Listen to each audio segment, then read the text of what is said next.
Dans le sport, même pas forcément de haut niveau, Oui. effectivement, cette composante stress, moi j'entends tout le temps parler. Oui.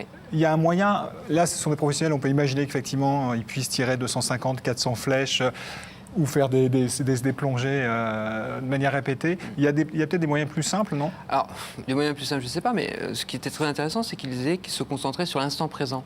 Et effectivement, il y a tout un champ de réflexion actuellement dans la psychologie qui est de dire qu'effectivement, c'est d'être pleinement conscient, ce qu'on appelle la pleine conscience, de ce qu'on est en train de faire au moment où on est en train de le faire. Et effectivement, plutôt que de se dire c'est ma dernière flèche, et plutôt se concentrer, c'est j'ai une flèche, je suis en train de tirer dans cette cible-là, se fixer sur des choses qui sont simples et pas angoissantes, parce que se dire c'est ma dernière flèche, ça met un niveau de stress supplémentaire.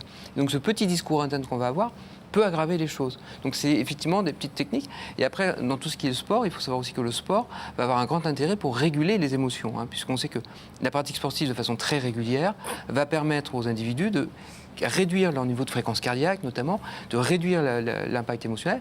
Bien sûr, il faut une pratique du sport très régulière, plusieurs fois par semaine.